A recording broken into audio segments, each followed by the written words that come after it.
Hey everyone, welcome back. In today's video, I'm going to show you how to fix Windows 11 slow after update.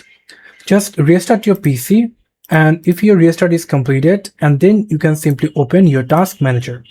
Into the task manager, just simply maximize it and come over into the process section and check your CPU, memory, disk, and network. Into the memory, check which app is taking more spaces and that causing your slowness. So just simply select that app that you don't need right now. Just simply end their task. Very simple, end their task. Okay. Now you can simply check it to the CPU section, into the disk section, into the network section.